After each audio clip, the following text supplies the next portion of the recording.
আচ্ছা, আসসালামু আলাইকুম। আমরা আজকে কথা বলতেছি ধোলাইপাড় পালস হসপিটাল থেকে। ঠিক আছে, আমরা আজকে আরও একটি সুন্নতে খাতনা করছি, তবে আজকে একটু ব্যতিক্রম। নর্মালি আমরা সুন্নতে খাতনা বাচ্চাদের ক্ষেত্রে করি। আজকে আমাদের যিনি রোগী তিনি অ্যাডাল্টই বলা যায়। তো আসলে অন্য ধর্মাবলম্বী একটি সমস্যার জন্য আমরা সুন্নতে খাতনাটা আজকে করছি।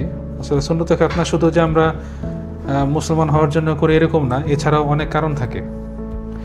যেমন অনেকেরই সামনে যে চামড়াটা থাকে এখানে অনেক সময় দেখা যায় এটা সরু হয়ে যায়, প্রস্রাব করতে সমস্যা হয়, অনেকের ইনফেকশন হয়ে যায়। হ্যাঁ, যেগুলোকে আমরা ফাইমোসিস বা প্যারাফাইমোসিসের মতো যে টার্মগুলো আছে এগুলো আসলে হয়তো বা বাংলায় বোঝানোটা মুশকিল।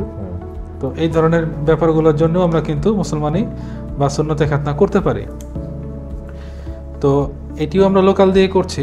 ঠিক আছে, লোকাল আসলে যদি কেউ শান্ত থাকে বা মনে সাহস থাকলে আসলে লোকাল দিয়ে সুন্নতে খাতনা সুন্দরভাবে করা যায়, কোনো সমস্যা হয় না।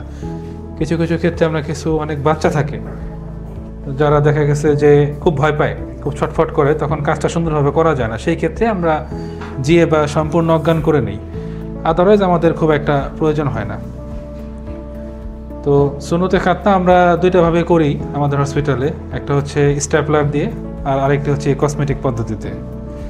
কসমেটিক পদ্ধতিতে আমাদের আমরা হাতে সেলাই দিই এবং এই সেলাইটা কসমেটিক সুতার মাধ্যমে করা হয় এবং এটা কাটা লাগে না, ভিতরে মিশে যায়, আবার কিছু খুলে পড়ে যায়। তো যার জন্য এটা নিয়ে কোনো সমস্যা হয় না।